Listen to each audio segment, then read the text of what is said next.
Good evening, every pony, and welcome to Commentary is Magic stream on tonight, Sunday, March the 4th, 2018. I am, as always, Grandpaws. I'm Emperor Bugle. Big Cheese. And my name is Free Resource Dismissal is Mandatory, and no, I'm Arcat. I was going to do that. I did. I thought I'd You let you have didn't. your fun. I'm less angry about it now. We'll get Leo to come in here and give his name to that. Oh, You can't claim you were going to do it when you went first and then didn't do it. I didn't want to start like a trend. I did it last week. I knew that. After And- Susie gives her answer. Thank Yeah. you, Navy Tiger, Mhm. for respecting 3 resources removal. And yeah. Anyway, we are back here for another episode in one of my favorite series that we do. I hope you guys like it too, and that is Deck Discourse, where we get to talk about jank. It's not actually jank. They're usually tested pretty thoroughly. Cheese. What? At least once. At least once. Cheese, what is a deck discourse for those who have not experienced the awe and wonder? Well, we come up with decks and we discuss them and talk about what they do, why they're good or why they're bad. Generally, why they're good. You would say we have a discourse on them? Yeah. Ah. Now the name all makes sense.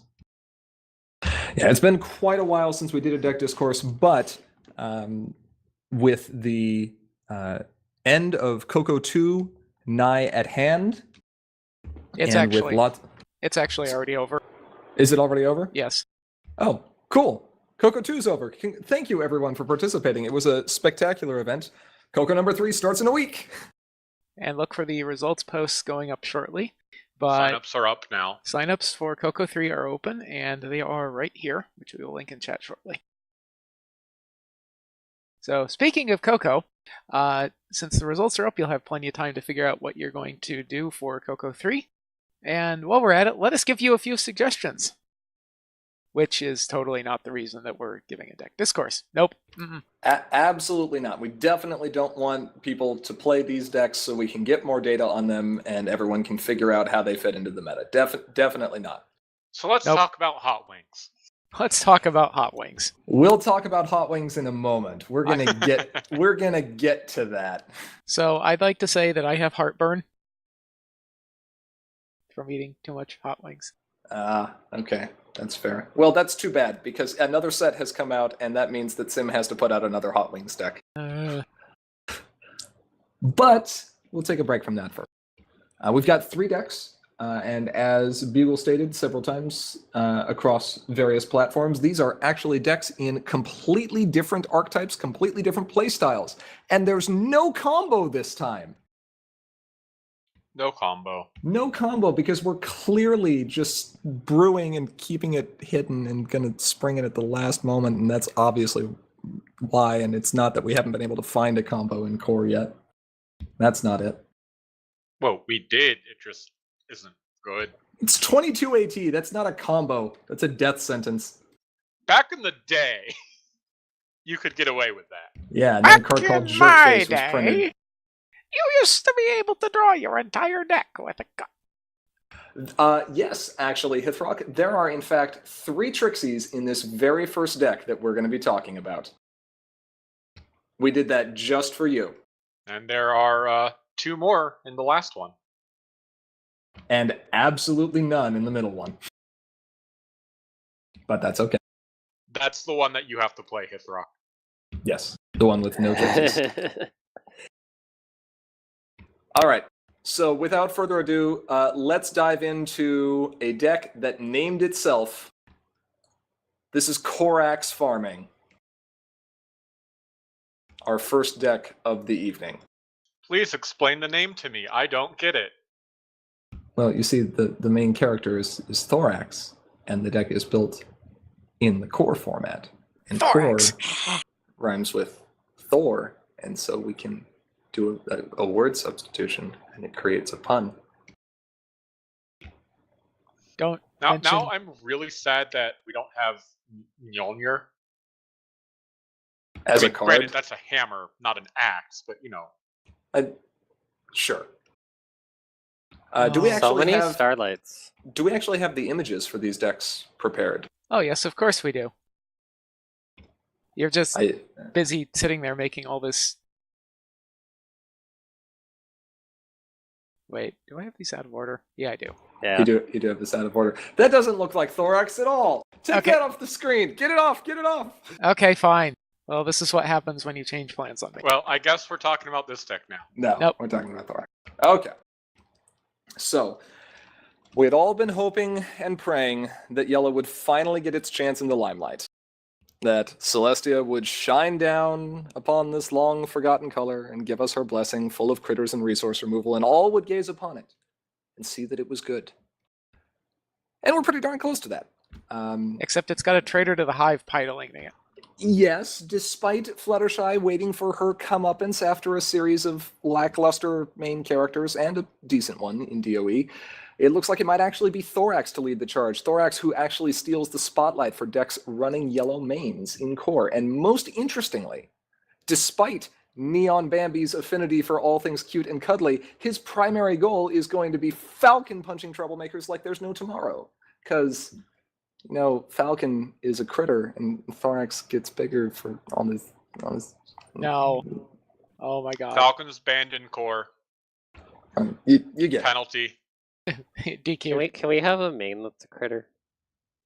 That would be amusing. It's just Owlocious. It'll be just as broken as Spike. It's gummy. Well, there's a couple To of reasons. flip it, you have to have an inner monologue, and That could work. There are a couple reasons why this deck does have a tendency to perform so reliably, despite the severe hit that farming decks took in the shift to core, what with the wide majority of popular farming troublemakers rotating out.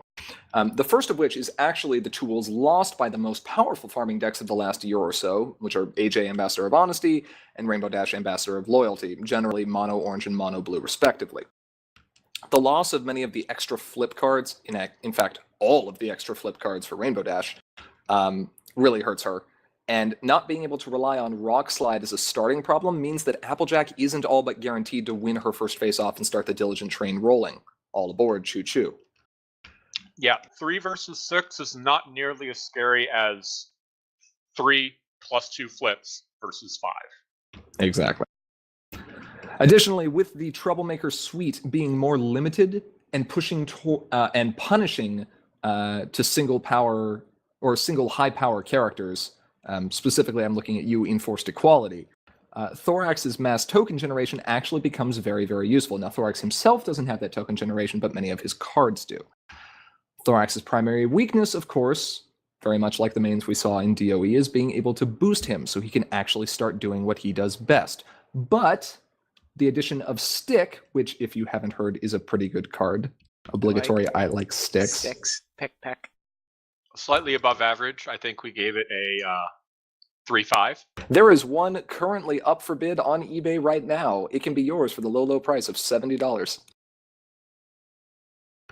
Anyway, the addition of Stick and a carefully selected problem deck means that the trader is capable of boosting on 6 out of his 10 problems in his deck with just Staff of Sikanis as early as turn 2. And that is very, very important. Additionally, Day Shift, whom many of us gave relatively favorable ratings towards, what with her being the best yellow card I think we've seen printed in since Guidance Counselor? since Guidance Counselor. No, since Crystal Games, Magical Mailbox was a card. Fine. Fair. Fine. Magical Mailbox. Since Magical Mailbox solves one of the primary issues that a lot of farming decks run into, which is they don't want to pursue problem face-offs because it forces them to reset their board state and move their main character or their primary farming tools away from problems. Day Shift says, hey, you know all those friends that you like playing so that you can get your Thorax up to gigantic power? You don't have to leave them at home. Play him up to problems, start DFOs, and you'll get Thorax right back up to challenge that face-down troublemaker that's going to flip on your next turn. Well, to be fair, Blue did that as well with Thunder Lane. Sure, this is absolutely true. But Orange did have a weakness with this. Yes, Orange did not like that. Heck, some Orange players were just like, my problem deck, I can't confront it, and I don't care. Yeah, orange was especially vulnerable to forced movement effects. And the fact that you have to end up running Storm King just to fill out your epic suite is pretty painful if you have to be moving when the troublemakers already face up. Turns out moving there in advance is much, much better. Additionally, you've got some extra utility provided through 3 copies of Spooky Ruins. Even if your opponent manages to clear most of your critters off of the board, you removing their flip from all face-offs is pretty good when you're running a flip average of 4.09. You've got plenty of resource removal through 2 copies of Brian, and 3 copies of Friends are always there. Several options for removing problematic opposing friends, although there aren't that many in core compared to what we'd see in Harmony with things like Ursa Vanquisher, where you can run Fluttershy, Kind Pony, and Tough Love. And perhaps most fun, the ability to flip a troublemaker you don't even plan on challenging immediately, only to play a Raptor Razor and get stupid amounts of power. Now that being Pay 3, said, get 10 seem good. pay 3, get 10 seems pretty good. Well, no, not even 10 because of Thorax too. Right, get 14 if you're on Vicious Vengeance. If you're on Enforced Equality, you're No, at what, 15? that's 16 on Vicious Vengeance. Because 2 7. from Celestia. Oh, that's true. Oh, sorry, 17th. Because Celestia also powers up. Oh god. Right. The point we're trying to make here is Thorax makes a lot of power. Skitter raises the question of no gummy in this deck.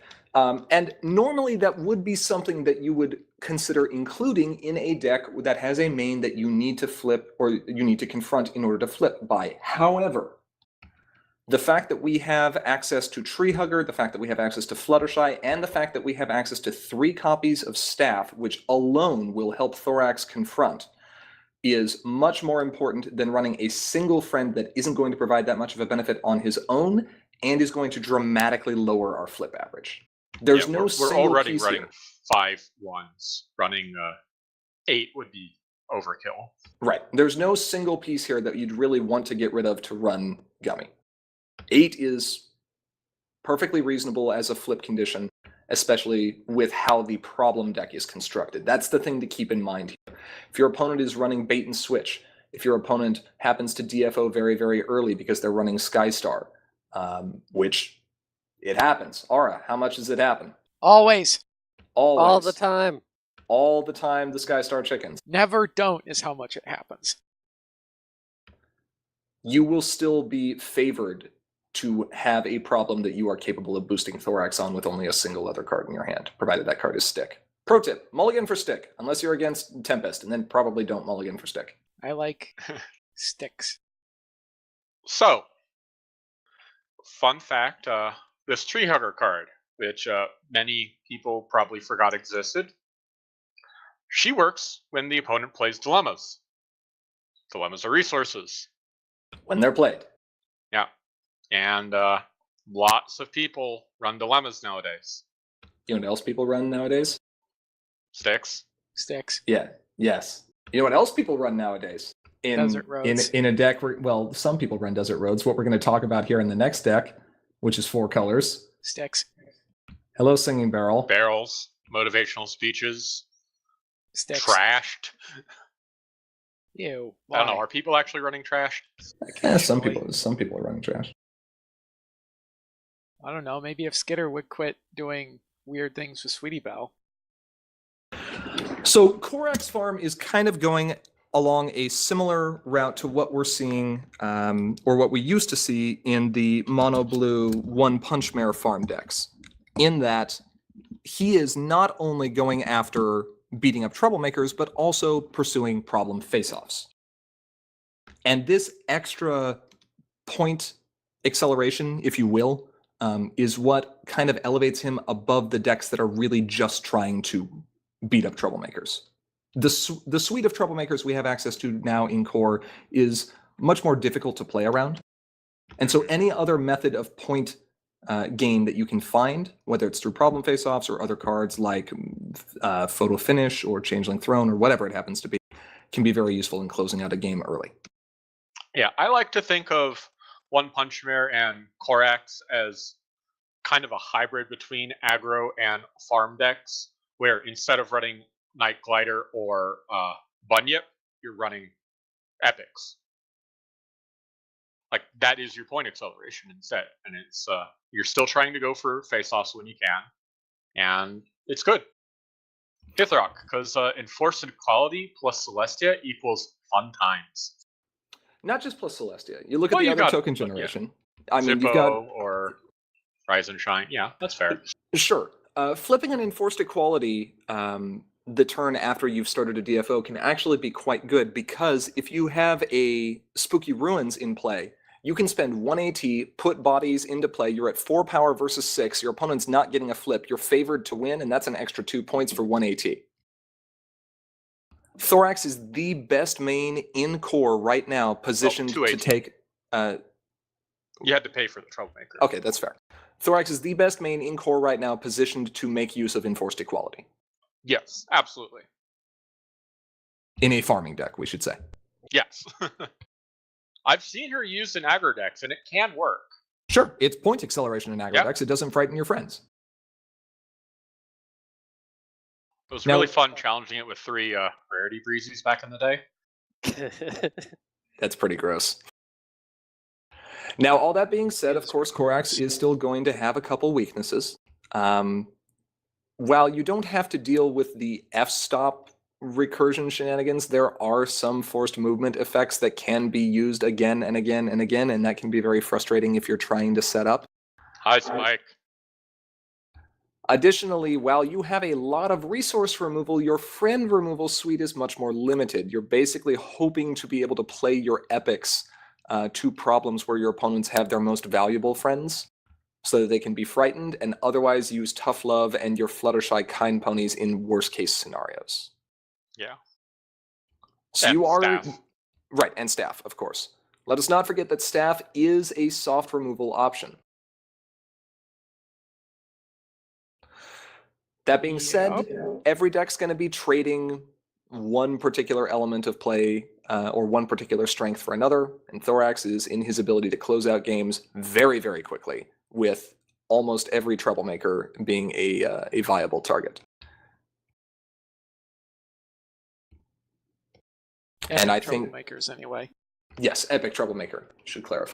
And I do feel confident in saying that I believe that Corax farming is the best monocolor farming deck in core. Having tried both blue and orange to no success, I would agree.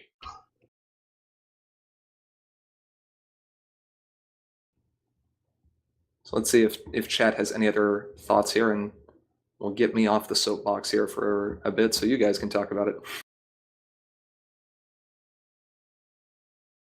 Oh, I don't know about that.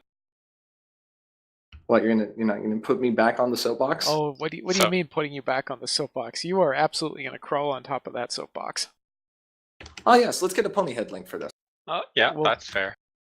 So, no comments on the fact that there is a single copy of Chrysalis for Thorax to forcibly eject from her home. I've been Chrysalis- repressing hissing this entire time. Because there aren't 3 of her.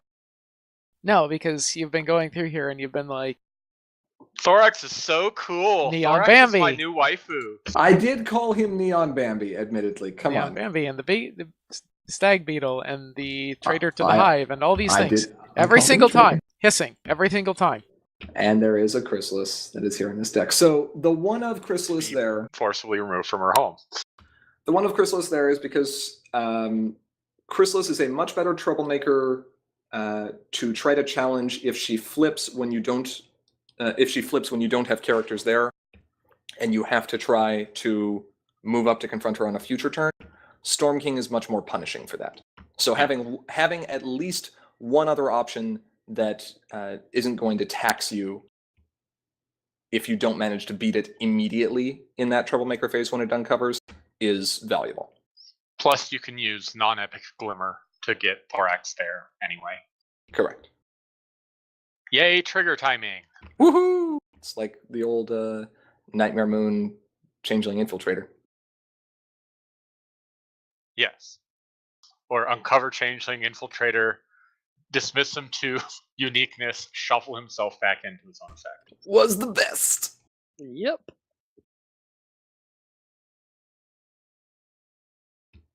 All right. Are we moving ahead and Echo get- says, "Make way for the king, baby."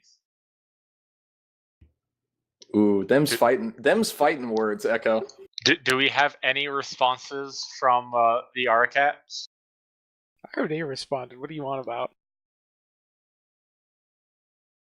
Denial. Yes, he There's did. your response, Echo. Denial. No, Mouse. He responded in in chat. chat. Oh, okay. Oh, wow. Okay. Oh. Well, if you sign up for the next Coco, maybe I will.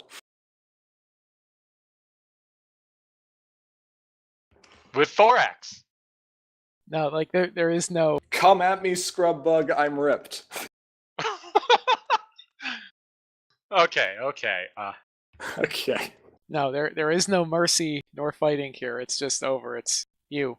Hey, Neon Bambi, get out. Yeah, it is. You're a traitor to the hive. All right.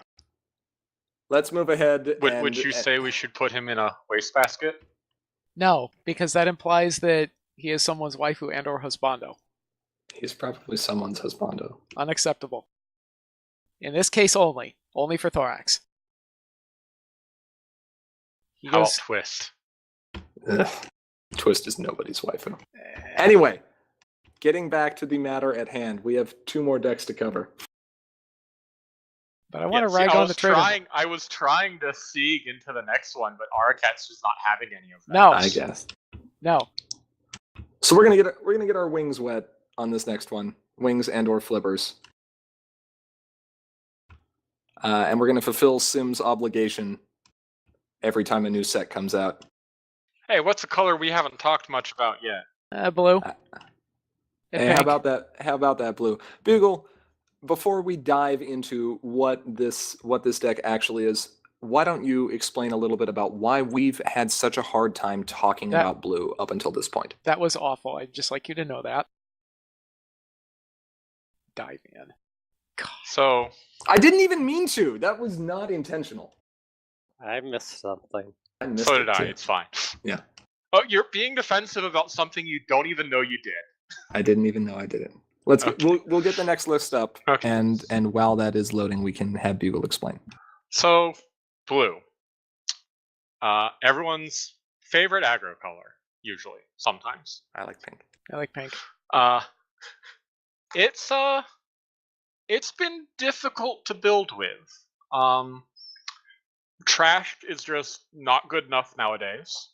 Its problem deck got hurt a lot. Now it has So some much. good problems, but it just the way that blue aggro plays in core, it wants 5 power problems, and it doesn't have access to many of those.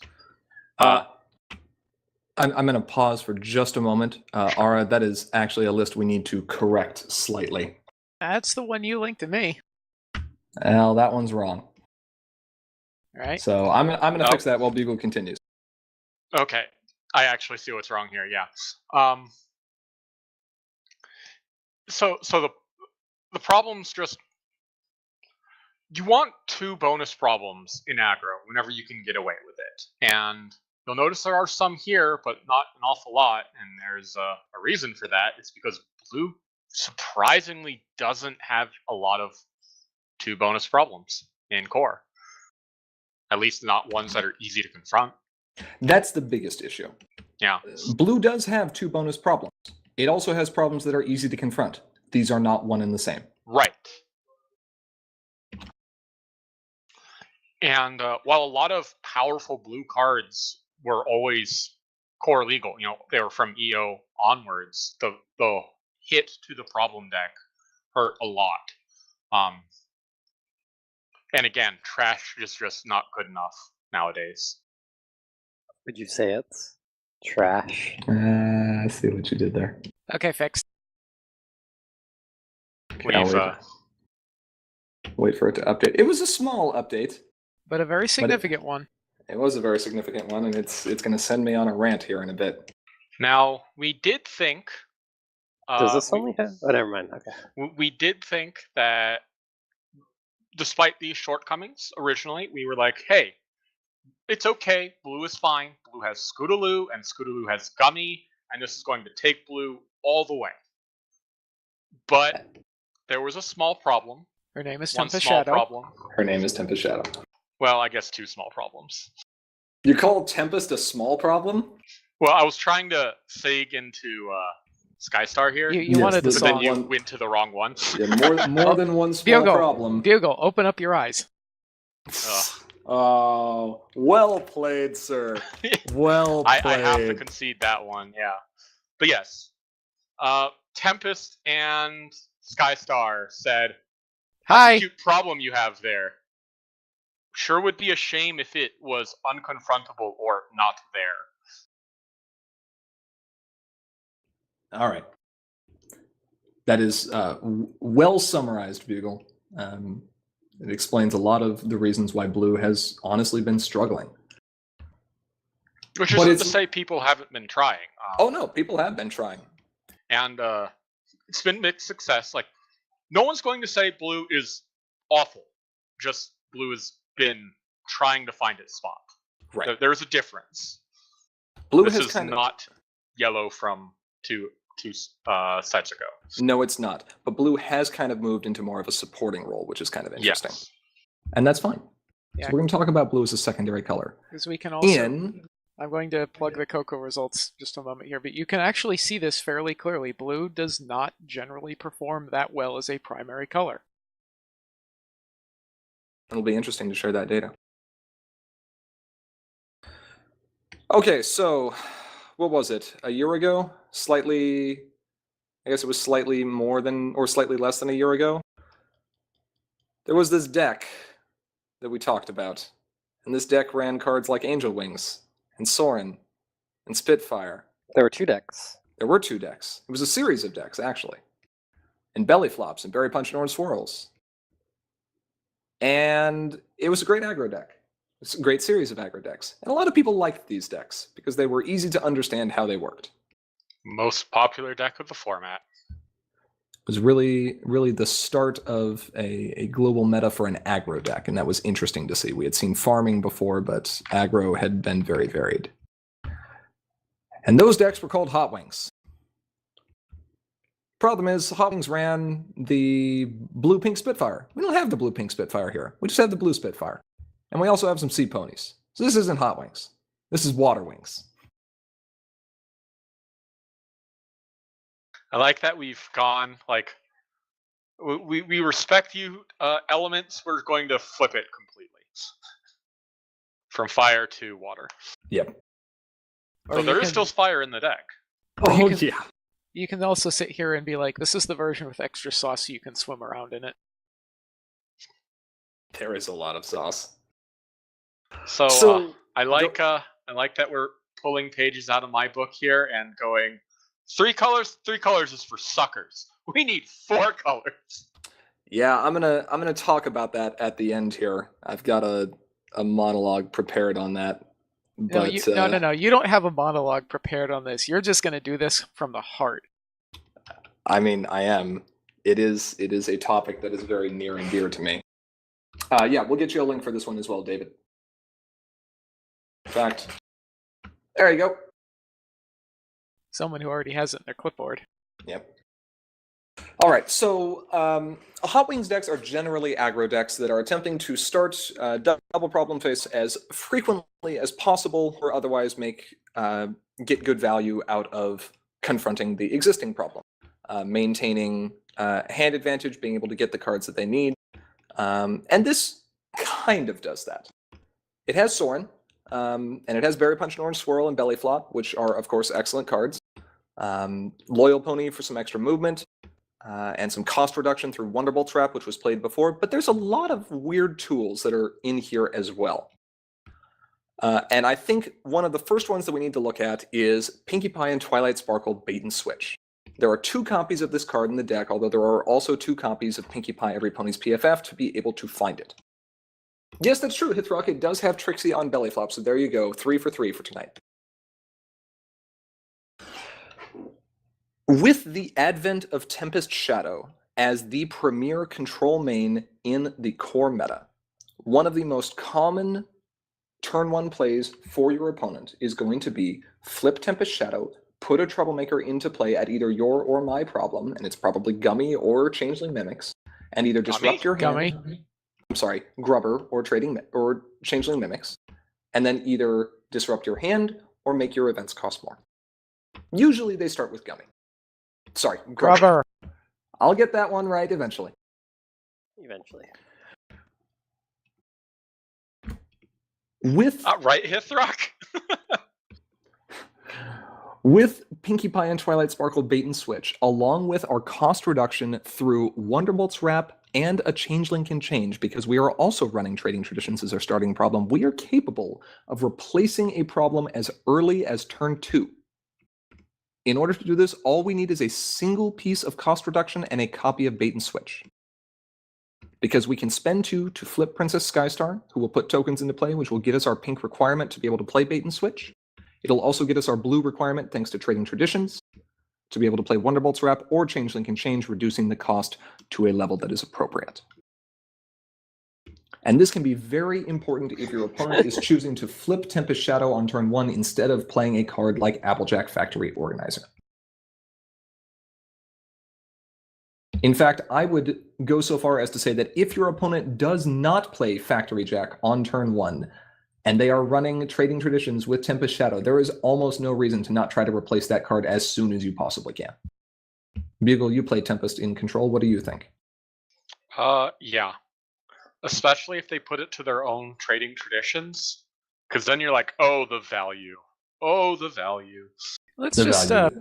go ahead and make that go away. It'd be a shame if Yes, something were to happen to it.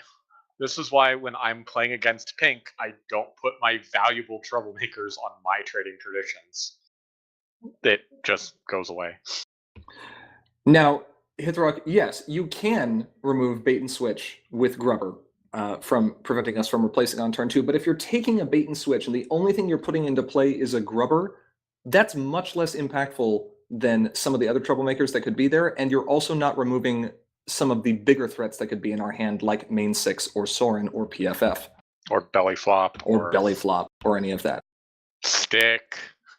Right.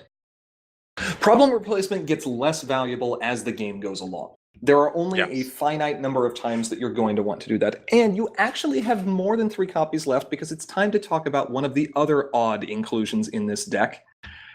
Dip in the Pool. This has historically been a combo card. Any of you who have played against the Pile of Presence deck or have played the Pile of Presence deck, hi Cheese. I'm not going to say anything.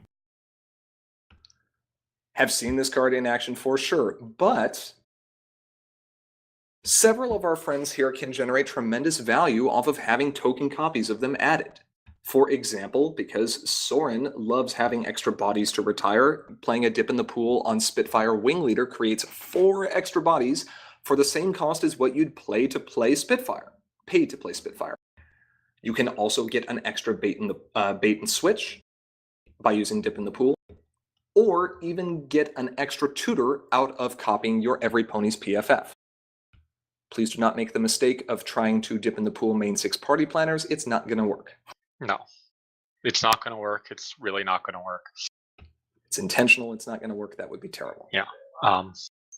In a pinch, you could also play it on Angel Wings to just get you a 1-cost 2-power friend. Just so you have another friend to play. Or if you really, really need to get rid of that extra resource, you could hit Ryan. No, so we Berry don't Punch and Orange Swirl. this. Berry Punch and Orange Swirl is not bad either. Yep. Berry Punch and Orange Swirl is fine. Royal Pony is not awful choice either. So there are some decent options, and it actually gives you some incentive to keep around a variety of friends, even if they're sitting at home. Yes.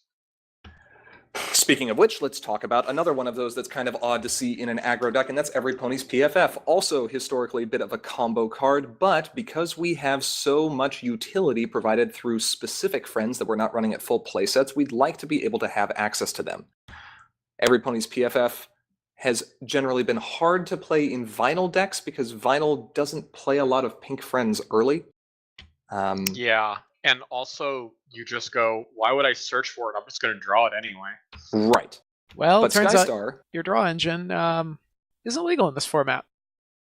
Draw engine, he says. Yeah, Vinyl's a draw One card engine. engine. Yep. one card engine, efficient engine. PFF is going to be able to help you find just about anything you need. When you're ready to play main 6, you can absolutely get it. If you need to find a Berry Punch and Orange Swirl to steal a single high-value opposing friend, you can totally do that. If you need to find your one copy of Rainbow Dash on even ground because your opponent has spent 7 AT or has saved up 7 AT, and you really want to punish them for it, that's a great way to do so. Yeah, Hithrock, I like only running one in this deck because your only AT acceleration is fake. You know, it's one shots. right. Well, of course, but this is the kind of thing that you can sit there and just look at your opponent and just be like, if you've ever had the moment where you've looked across the table and gone, I don't like how much AT you have right now. This has an answer for you. Yes, it does. Hithrock in chat asks, does this deck really have AT that often to play main 6? Well, let's take a look.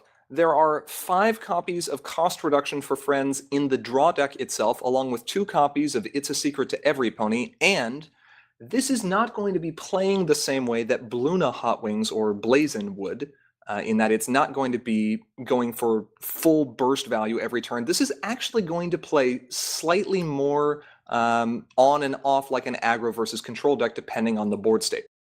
There are some turns that you might just not move up to confront after a DFO because you'd rather save that AT to have a big momentum shift. I mean, yeah, like it's easier to play it in this deck than it is in not just one small thing, and that deck plays it all the time. More than one small thing? Yeah, more than one. Just whatever. That thing. Speaking of which, let's talk about momentum shifts here. All right, here's your soapbox. I'm gonna get real here. So what? For a He has moment. 2 now. Yes. I do. When Sequestria Beyond first came out, well, let me start by saying first off, I feel like I was wrong. When Sequestria Beyond first came out, we did our card review for the entire set, and we talked about main 6. And at that point in time, I rated main 6 a 5 on our scale of 1 to 5 or 0 to 5, meaning that it is an incredibly impactful card and very, very desirable, deck or meta defining. And I believe that is incorrect. I believe I rated main 6 too low. The shift in momentum that is created by playing this card is unparalleled by anything else in the entire game. And there are 2 main reasons for this. And they have to do with how people have learned to play around pink. For the last few sets, most players have come to recognize that pink is going to be the color that is best at friend removal. This has been through Berry Punch and Orange Swirl, belly flops, food fights, you name it. There's all kinds of pink friend removal options. And so it has forced players, especially competitive players, to look at how they're going to protect themselves from this when a lot of people really enjoy playing pink.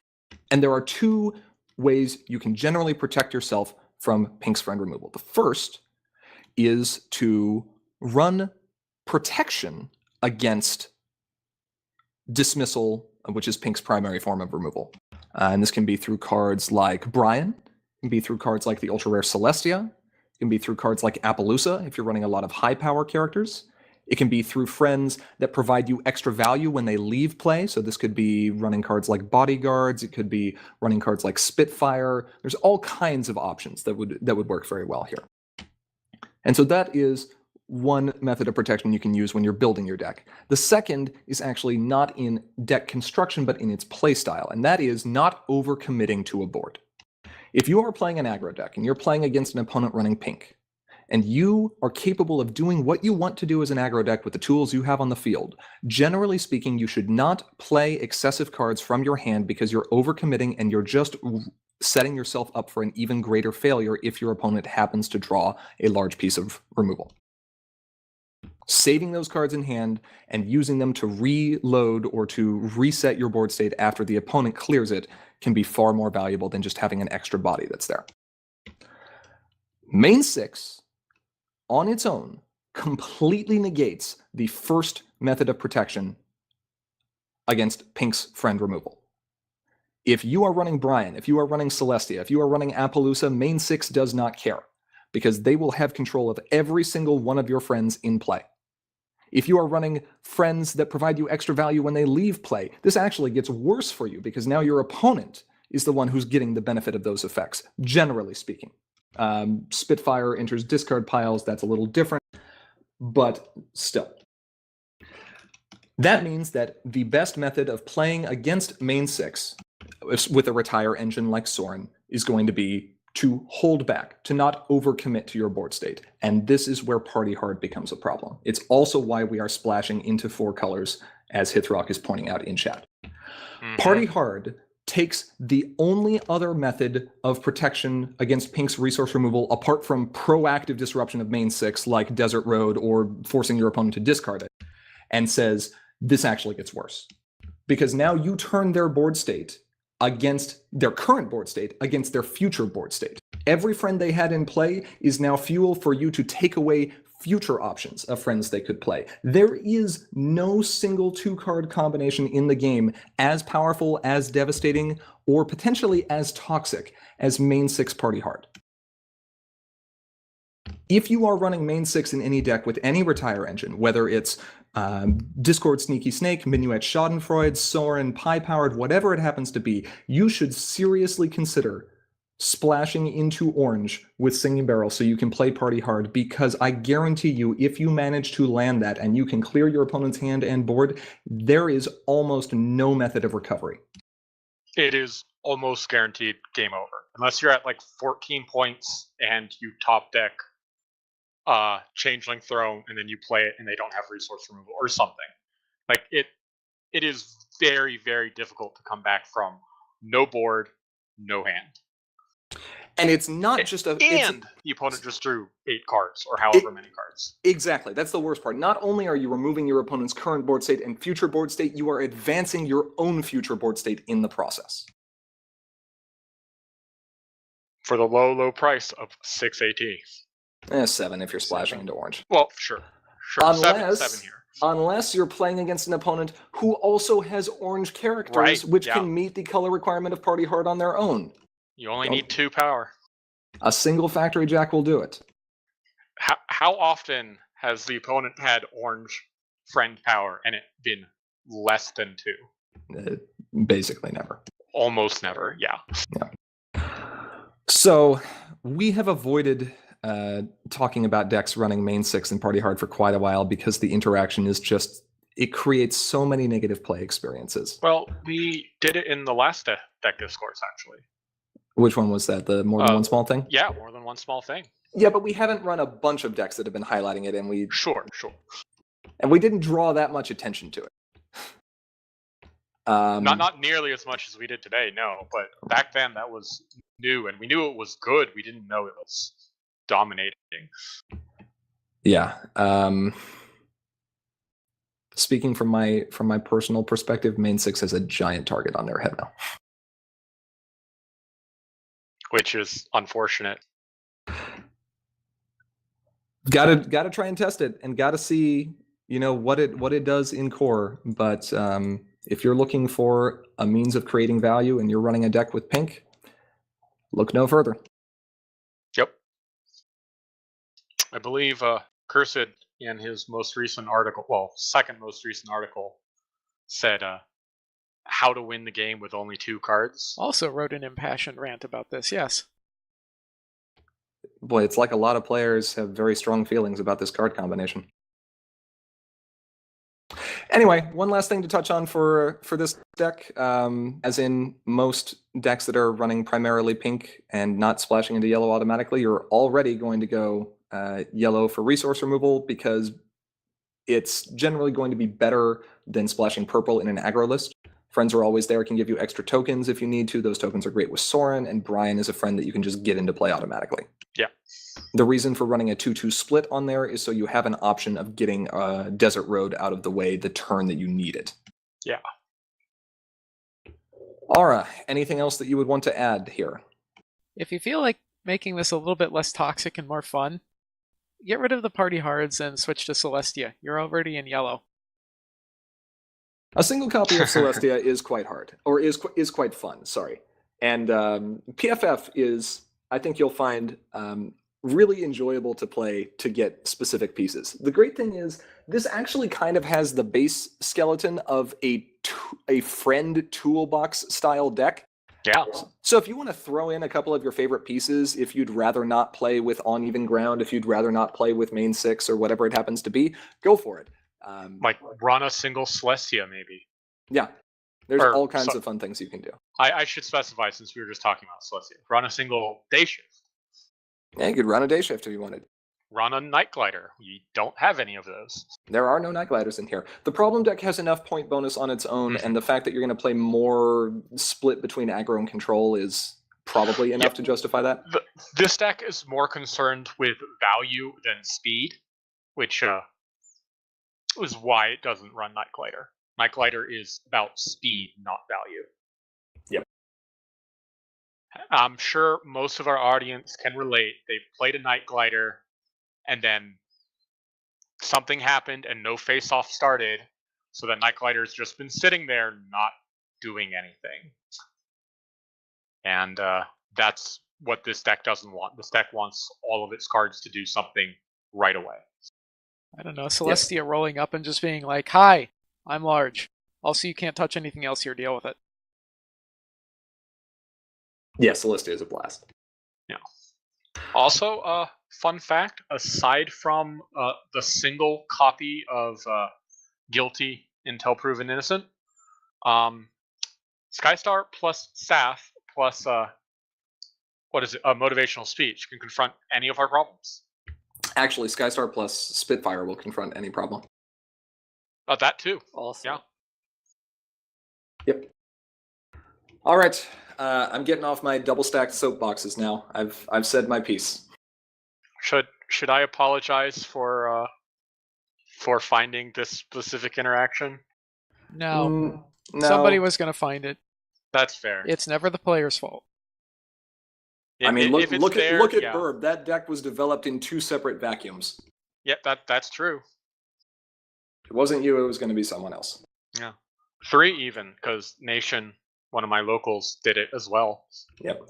If we don't develop the 90-foot tall killer robots, who will? All right, Bugle.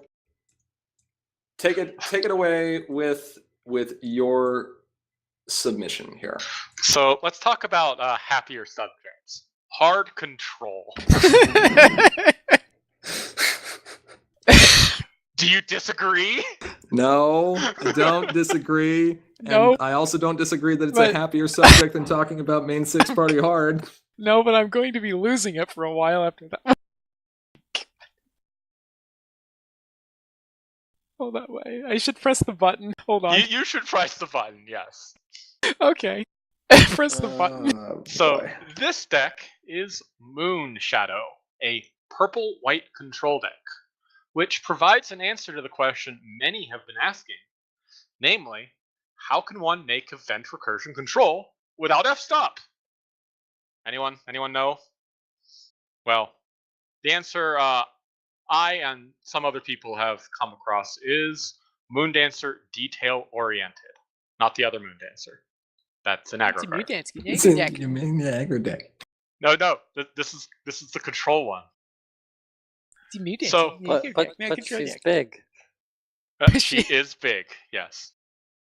So now, to be perfectly honest, Moondancer is a poor substitute for f-stop, but everything is a poor substitute for f-stop. She costs 4, with 4 rec in 2 different colors. That's expensive.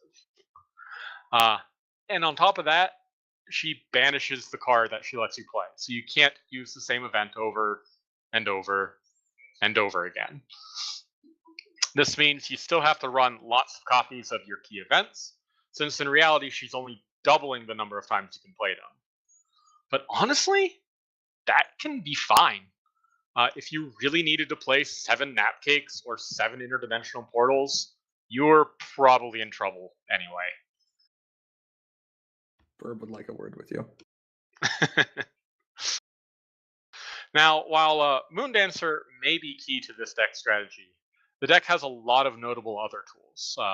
2 copies of 3 of the best Troublemakers core can offer: Trixie, Changeling Mimics, and Grubber. One of which you can search out turn 1 to thanks to the deck's other namesake, Tempest Shadow. So we've also got 5 AT generators, our 3 cover-to-covers, and 2 Zakoras, which also provide the handy eccentric 3 that many people have come to love and or hate. And of course, everyone's favorite unicorn/alicorn duo, Twilight and Rarity. Probably, honestly, the second most important friend in this deck. Because they bring back Grubber again and again and again. Most notably, with Portal, you can do this right before their score phase, which is usually too late for them to do anything about it. Now there is a Troublemaker blocking them from scoring any points, and you also got rid of the best card in their hand. And yes, they might beat up that Grubber next time. You don't care, you'll Portal him back into play. All of his 0 bonus. Yeah, you got 0 points and lost another card. So now you might have noticed this deck is atypical for most control decks I build. It's only It's got 2 2 colors. What is this? You're slipping. This is honestly, this is one of the deck's biggest weaknesses. It can't afford to splash into a 3rd color. Even with trading traditions and motivational speeches, and you could definitely get barrels in here if you tried to make this 3 colors. However, Moondancer's 4/4 rec and her being so important to the deck means you can't afford to. You really just can't. This means no turn 1 factory jacks. This means no splashing for yellow for who knows what. It really does need to be 2 colors. Can't get into pink for your party of 1. Nope. Can't get into pink for your main six. And orange into your party hard. It wants to be 2 colors. It really, really does. Also, that high rec problem, if the opponent recognizes this and they muck with your entry, well, you might have a hard time playing cards. Similarly, since this is a very, very friend-heavy control deck, if the opponent is playing a lot of friend-based removal and they can get rid of the correct key cards, you can be in trouble. Now, we do have some protection against this. Our 1 copy of Octavia can negate any of their, or cancel any of their events. And the 1 copy of Spoons can make it more expensive, so they can't necessarily pull off their combos as effectively. You know, Belly Flop plus Berry Punch Orange Swirl, when that costs 4, it still hurts, but it hurts an awful lot less. But yeah, I've played this for a bit, and it's pretty solid. And if you like purple-white control, and I know there are people out there who love purple-white control, this was a pretty solid starting place. Hi, Cursed Chords. Is Spike really useful here? Yes. We lost TSUV. This is a fact. The best thing we have that compares to TSEV is honestly Spike. It's 3 AT to move the first friend, and then 2 AT to move any friend after that. If you find you don't need to repeatedly move things, which is a possibility, you can substitute him with Snowfall Frost, and now you've just got 1 AT move a friend or character. Let's say your opponent is playing Korax, right? You want to keep that Thorax away from problems as much as you can. That's where Spike's going to be useful. Yeah, exactly. Spike also provides this deck with something very important, and that is an AT sync. Mm-hmm. Many decks will require an AT sync, especially if they are in purple / some other color combination. And this can't always just be accomplished by drawing cards. No. When you're trying to make maximum value or get maximum value out of these events that you're running, both playing them initially and then replaying them with Moondancer, you don't want to be giving up half that value by just discarding them for nothing. So yeah, exactly. Now, granted, like some of these are toolbox cards that you won't want to use against every opponent, but that only goes so far. You never want to discard cards in this deck. So yeah, spending AT to move Spike and making it easier to confront problems isn't bad. And again, you're pushing all of their stuff home. I mean, and let's also a very important thing: he gets you to 4 purple for 1 AT. That can be very relevant if you're looking at on the case. Yeah.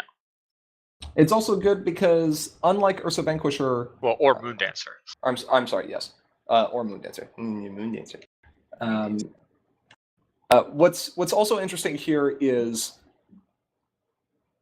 Spike can be split when he's in play already, whereas Ursa Vanquisher cannot. Mm-hmm. If you need to move a single character, playing Ursa Vanquisher might be overkill. Spike, you can move a single character for just 2 AT, and you're also gaining that power in the process. Yeah. So it's not like that's an AT sync that's going nowhere. You're actually putting yourself in a better position to do something that control decks have to be mindful of now, and that is racing the clock. Mm-hmm. One of the biggest weaknesses I've seen of purple-white control decks in the past has been they generally have not been as focused on confronting problems, instead relying on cards like Photo Finish or in Blackmail to be able to get their points up. And that's all well and good, and in the long game, they will almost certainly be able to leverage that. But you got 35 minutes. But you got 35 minutes unless you're playing in a Tier 2 or Tier 1 event. Yeah. Tier 3. Sorry, Tier 3. Yeah, Spike And Spike can get big. And it's nice when he does. Yeah. And like when your opponent is looking at your board, and are they going to food fight that Spike or that Moondancer? Probably that Moondancer. So, Hithrock, if you are going up against Farm, if you can get a single copy of cracking the case just to deny your opponent that one troublemaker, at that point, Spike becomes very, very good. The key is just trying to make sure that your opponent's main is not at the problem where the troublemaker is being uncovered as it is being uncovered. Yes. You can always move him home, too. Do remember. Sure. And because you're not running F-Stop, which was a 1 power flip, and are instead running Moondancer, which is a 4 power flip, and you're running a large event suite along with troublemakers, this deck's flip average is ridiculous. It's actually pretty high, considering the fact that it has 3 zeros and 2 ones. I was about to say it does have zeros, and the law of averages says that you're going But to flip don't you those. know? Yeah, don't you know the owl rule? Yes, You but Paper Twilights don't work that way. Paper Twilights find like they tend to gravitate towards other Paper Twilights. It's true, they really do. Good, I'm not the only one who experiences this. I blame the foiling. Yeah. Now, again, but yeah, the meticulous just helps you find it. The other nice thing here is kind of like Water Wings. You know, there are some toolbox options here. You've got a lot of AT generation, which means you can draw through your deck in order to find particular events because Gyro's gone. And Gyro that means is gone. Yeah. and that means that if your particular meta riddance. is going to be heavier on farming compared to a wide aggro strategy, go for it and replace some of these events and run some Frozen Imagicites. Yeah. If the reason Portal is in here is mostly for Twilight and Rarity. But if you find that you don't need to Portal, Twilight, and Rarity very often, yeah. Or you could just take out Spike for Frozen and Magicite. That works too. I found I needed another friend there. I needed a friend in that slot because without those spikes, our ways to get to 4 purple are now 3 Twilight and Rarities, 1 Octavia, and 2 Sakuras. That's 6 cards. Which is not enough cards. No. Nope. It's a fun deck though. Yeah. A lot of fun to play against for a control player. I like what it does. It feels like how event recursion based decks should be, and not Infinite F-stop. casts is a little bit much. I like slightly fewer than infinite. Yeah. So nicely done with the Yeah, control list here, Bugle. Moondancer. I guess something I should really mention with Moondancer that is very, very relevant. At the start of the opponent's turn, if you know what event you are most likely to play out of your discard, you should exhaust her immediately. Because you don't have to play that event. You can wait until later. But if the opponent plays Food Fight on your ready Moondancer, you're not going to be able to play that event. But You're a if sad you've pony. if you've already exhausted her, you can still play it. Sometimes you need to keep your options open because you don't know if Portal or Napcakes is going to be the correct option. But usually you can deduce from the board what you want to play and just exhaust immediately. Cheese, Aura, any thoughts? It's grindy control. Yay. Also, Not don't be enough, afraid to throw Octavia out just for the meticulous. Not enough, what's it called? Selena Blue. Needs I more mean, yeah, it's cowbell. not enough Selena Blue. There's also not enough adhesions. It needs, Factory Jack, which Bugle already Factory Jack, explained that thank you you. can't have because the deck Nope. doesn't want to go tricolor. Can't have. It but can't it afford needs to tricolor. go so many more colors. Well, I mean, it So, obviously fun needs to be fact. a 6-color combo deck. Fun fact, when I first built this deck, which I built for my January deck build-a-thon, there is actually a deck post on it, or Reddit post rather. I set out with the goal of making this deck purple, white, pink, and I cut the pink. There you go. Ouch. Normally, I make decks 2 colors and then they become 3 colors. This was This the inverse. was the inverse, yes.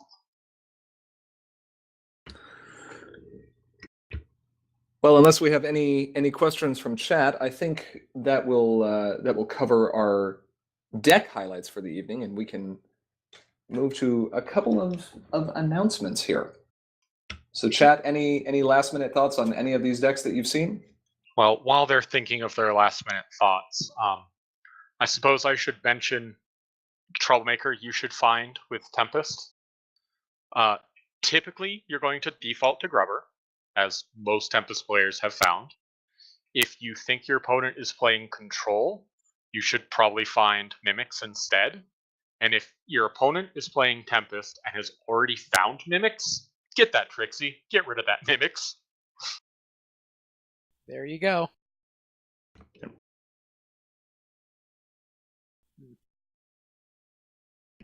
Looks like lots of silence.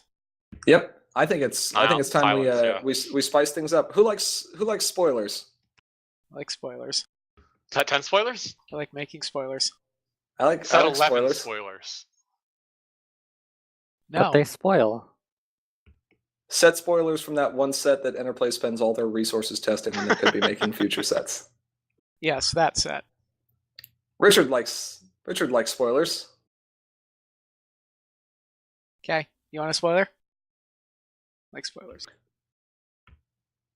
No, It's it's not not. It's Trixie. not. It's not spoiler season for Set 10 yet, but it is spoiler There- season for something fun that we've been there working is- on and have hinted at before. There is Trixie. Not here, but there is Trixie. There is Trixie. There This is? is true. Yeah, in Yes. fact, Trixie's the main. Oh, Sometimes. I mean, Hmm. no. I thought the main was Rainbow Dash. Okay. I assume we should like quit bickering and actually like show the spoiler at some point. Sure. So, Queen Chrysalis Villain Challenge is a fan-created, sim-created 3 versus 1 format for this game. It's the 3rd installment in the Villain Challenge series. We've done Nightmare Moon and King Sombra before this, and it involves custom main characters, custom rules, custom resources, and kind of neat win condition. We've shown part of the main character that will be used in this, and this Queen Chrysalis Villain Challenge will be debuting at BabsCon and also at Everfree. And can't this debut it. is... Everfree if it's already debuted at BabsCon. It will be at Everfree after debuting at BabsCon. Okay, fine. Can you do that? Can you explode twice? Can you debut twice? And this is the resource that Queen Chrysalis, the villain player, will start with. What do we see here? There's a black bar There is a black bar. Why have you censored this, Ara? because it involves more cards that we haven't talked about yet. And really, come on, I'm taking a page out of Best Princess's book here. That's fair. He did Like- have a tendency to do that. Like, Princess Rob's trolling motor has a Hemi and a supercharger. So, the first thing I notice here is this keyword, permanent. Or this Not- trait, not a I'm keyword, sorry. yes. This trait, permanent. It used to be a keyword, and then It I did ran used to out of be a room keyword. in the text box. And so we That's made what it a now trait. It's a trait. And basically, this is me sitting here going, you know what? You challengers, you don't get to steal this. You don't get to take control of it. You don't get to dismiss it. You don't get to mess with it. It's a thing. Yeah, permanent means It this stays cannot. here. Yeah, it cannot leave play by any means, and it cannot be taken control of by any player other than its original controller Or its owner. owner. Either one. Yep, can't leave play, can't lose abilities, and can't leave owner's control. Because otherwise it would be really funny because we'd put a card in Chrysalis to steal the equivalent one that the challengers will get. Oh, wait. Maybe I shouldn't be talking about that, huh? Not yet. The other thing we see is one of Chrysalis's win conditions for this game. When a friend enters play, put an army counter on this card. Then, if this card has 60 or more army counters on it, you win the game. So all those Critter Swarm decks, you should totally bring those up against Queen Chrysalis. They will work just fine. You will have no problems with that. Run as many friends as possible, bounce them, play them again. It's going to work great. I'm definitely not lying. You should play Coco Christie's against this deck. Yes, absolutely.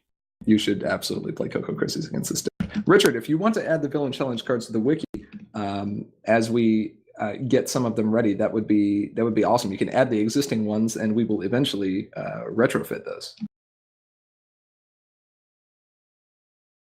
Yes, BRB with bodyguards. Do it. Yes, do it. In fact, that works great.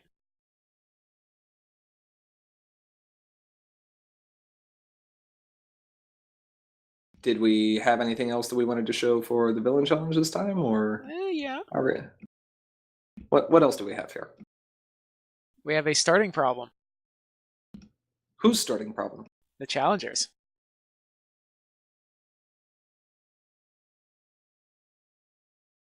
$16. All right, so why is the confront That's requirement so so high? hard. Because there's 3 of them. And if each Oh, of so them... this is a little more than 5 each? a little more than 5 each. So Okay, that's fair. 5-6-ish. Yeah, it's pretty close. So, one of the biggest challenges with choosing a deck to play as a challenger in Villain Challenge in the past has been trying to figure out what main to use and what you do when you don't get to run a problem deck. Because when you're playing in Villain Challenge, the problem deck is provided for you, and it is all custom. It's custom to account for the fact that there are 3 players taking on 1 player, and to be themed after the current challenge. This starting problem will allow challengers to run main characters that might have more difficult flip conditions, like confronting a problem, or that would normally like to run trading traditions as their starting problem, by giving them the ability to put a 2-power colorless changeling friend token into play with the color of their choice. Who is a traitor to the Hive. Who is a traitor to the Hive. And all it costs them is their first turn. Which, to be fair, is not a gigantic cost, considering that most of the time you're going to be doing something like this anyway. You're going to be playing entry, or doing something to flip your main. In fact, this might even go faster. So this will allow a lot of those mains that in the past have not been as desirable to suddenly be much more attractive options. And Leo in particular is going to be oh so happy because he can finally run Cadence main. This was all for you, Leo. Does Scootaloo trigger? Does Sweetie Belle trigger? I don't know how you could benefit from that. That will be clarified in the rules. Mm-hmm. Coming soon. Trademark. TM. Enter play soon? Maybe. Hopefully faster than Interplay soon. And we've got one more bit of news here this evening before we go ahead and wrap things up, and that is, first off, a tremendous thank you to each and every one of our patrons so far, because with your assistance, we have met our first fundraising goal for Patreon. Woohoo! Yay. Yeah. And this means that we are going to be running a very special Q&A stream. Ask us anything. Almost anything. Just about anything. Ask us almost anything. And we're also going to be giving away some awesome prizes. Good prizes. Like, are we thinking like a box? Yeah, maybe. Something like a box. Maybe a box and maybe some special promos. And this stream is going to be taking place 2 weeks after BabsCon. BabsCon is going to be streamed live the weekend of April 1st. So that's going to be the March 30th, March 31st, and April 1st. The week after that, we will review the events from that convention. And the week after that, which is going to be April 15th as a Sunday, we're going to have our special Q&A stream, which means watch here soon, either on our Facebook or other platforms, for a thread or document where you can submit some of your questions to us. We would like to be able to answer them for you about any topic on the CCG.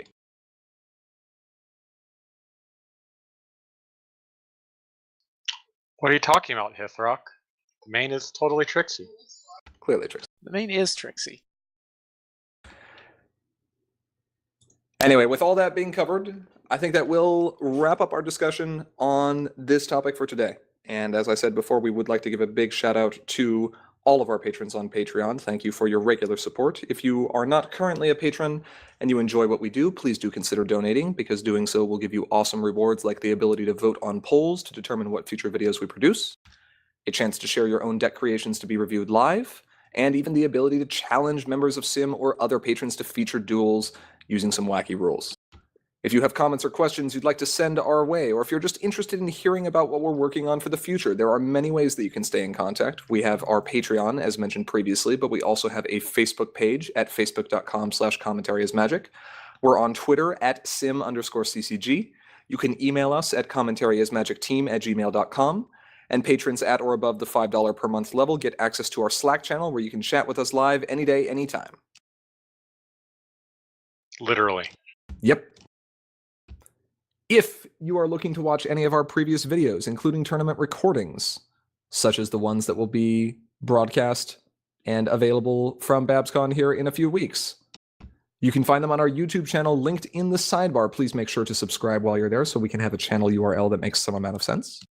And hopefully we'll see many of you out at BabsCon, Everfree, BronyCon, and Gen Con later this year. If you are curious about what sort of events we are running for those conventions, the first list of events for BabsCon has been posted on the subreddit, and it is still visible there. With all that said, thank you to each and every one of our viewers, both here now and watching this recording later. We are Commentary is Magic, and I am, as always, Grandpaws. I'm Emperor Bugle. Big cheese. And our cat. And we'll see you all next week. Everyone out of the pool. I'm not going to make the Adult Swim joke. Just no. Just I no. wasn't even going for that. Just, this is our late night pool party, and we're closing shop, so everyone needs to get out of the pool. Have a good night, everyone. Okay, meme accepted. Night.